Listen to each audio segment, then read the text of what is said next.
मुझे भी प्यास लगी है।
ये ठीक नहीं है, गलत है ये सब कुछ। इसमें कुछ भी गलत नहीं है। हम दोनों के जज्बात एक दूसरे के लिए एक जैसे हैं। फिर इसमें गलत क्या है?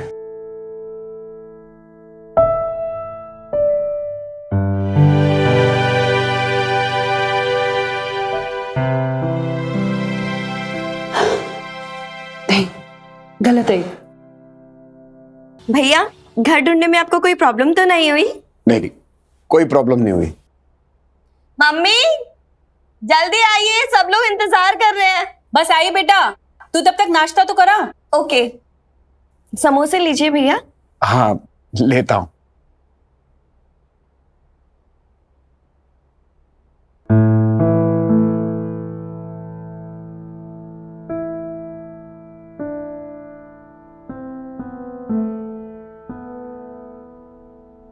Thank you. लो बेटा, चाय लो। रितु, चाय ले।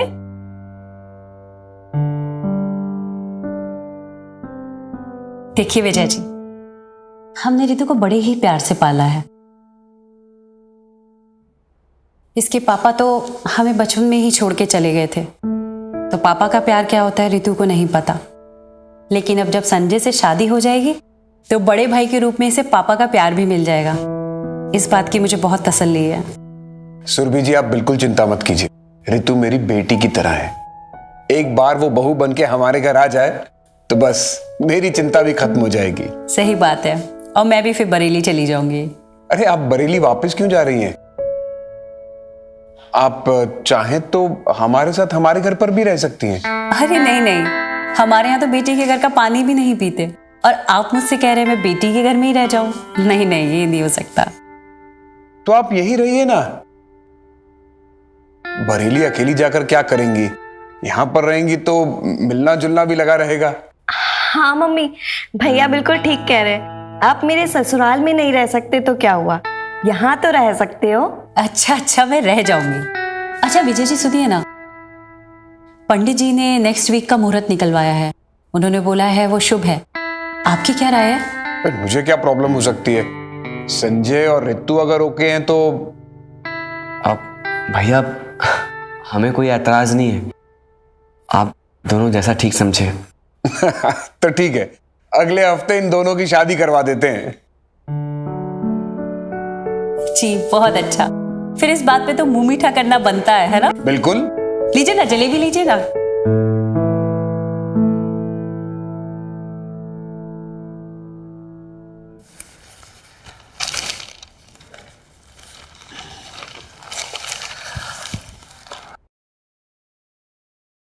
रितु, संजय, उठो बेटा, 7 बज गए।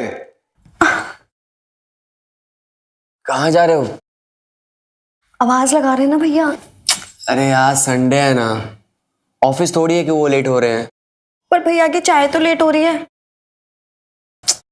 मैंने इसीलिए मना किया था ना कि मेड को मत निकालो, पर तुम सुनती कहाँ हो हमारी।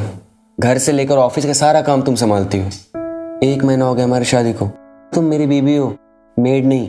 और इस घर की बहू भी, और बहू के रहते मेड की क्या जरूरत है? चलो अब जाने दो, वरना भैया फिर से आवाज मारेंगे। और मुझे चेंज भी करना है, नाश्ता भी बनाना है। बाय।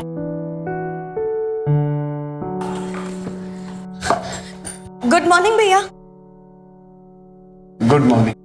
सॉरी वो थोड़ा लेट हो गया, मैं भी फटाफट से चाय बना देती हूँ। कोई बात नहीं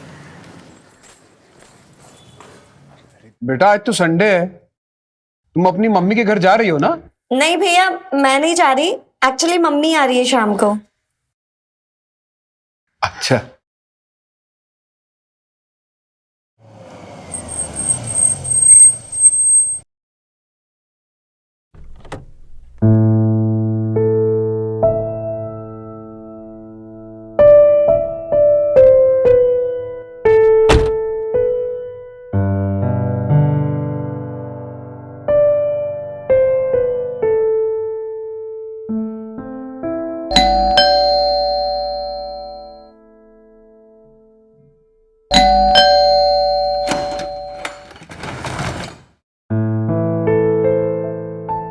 नमस्ते विजय जी। नमस्ते सुरभि जी, आइए ना। सॉरी सॉरी, ये साड़ी भी ना। मम्मी। अरे रितु बेटा, कैसी है तू? मैं बिल्कुल ठीक। अरे बस बस, कैसे हो बेटा? बहुत अच्छा।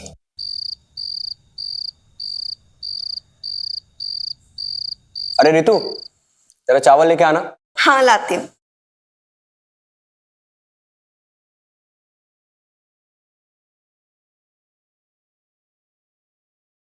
क्या हुआ मम्मी, क्या सोच रही हो?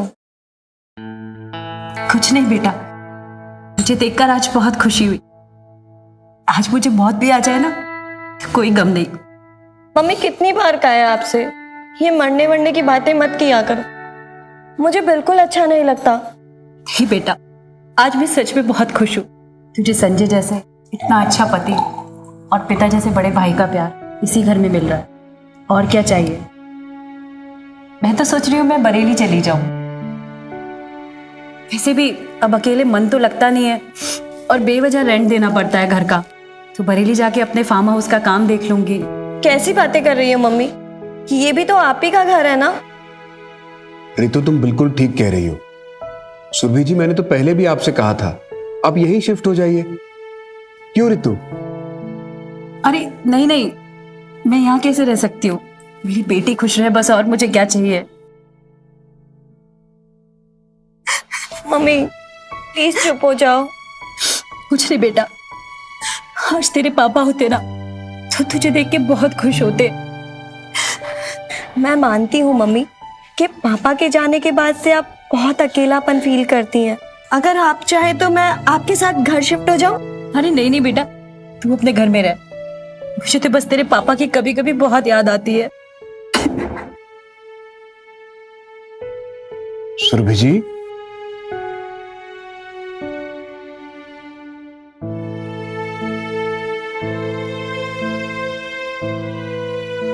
सुरभि जी, ये आपका अपना घर है, आप जब तक चाहें यहां पर रह सकती हैं। और आप खुद को अकेला क्यों महसूस करती हैं? हम सब हैं ना। अरे मैं भी क्या खाने के टाइम पे रोने धोने की बातें लेके बैठ गई। बैठिए ना विजय जी। अच्छा बेटा, खाना कैसा बनाया है इसने?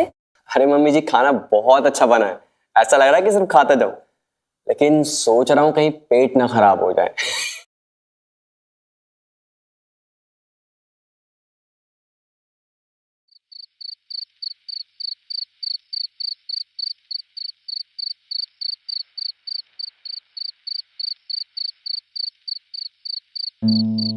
सुरभि जी, आज आप रितु के पापा को ज्यादा ही याद कर रही थी, तो सोचा थोड़ा टाइम आपके साथ स्पेंड कर लेता हूं, आपका मन हल्का हो जाएगा। कुछ बताइए अपने बारे में। रितु के पापा को 17 साल हो गए हुए। लव मैरिज की थी हमने, घर वाले अंगेज थे, फिर भी भागकर शादी की थी। बहुत खुश थे हम लोग। आपको पता है, मैं घर से दूर रहती थी, फिर भी मेरा बहुत ख्याल रखते थे वो। कभी भी उदास नहीं होने दिया उन्होंने मुझे ना उनसे कभी भी कुछ मांगने की जरूरत नहीं पड़ी। पता है क्यों? क्योंकि वो बिन मांगे ही सब दे देते थे। मुझे लगता था मैं दुनिया की सबसे लकी औरत हूं। फिर अचानक से उनकी एक्सीडेंट की खबर आई। लेकिन जाते जाते भी ना वो मुझे एक खूबसूरत तोहफा दे गए, रितु। कभी कभी उनकी बहुत याद आती है, बट रितु को देख के सब भूल जाती हूँ। तो आपको कभी किसी और की जरूरत महसूस नहीं हुई? आई मीन, आपने दोबारा शादी करने के बारे में नहीं सोचा? सोचा था, लेकिन सही बताऊं, मैं रितु के प्यार को कभी बांटना ही नहीं चाहती थी। इसलिए कभी अपनी जरूरतों और अरमानों को अपने ऊपर हावी नहीं होने दिया। खैर मेरी छोड़िए, अपनी बताइए ना, आपने भी तो कभी शादी नहीं की। Same here.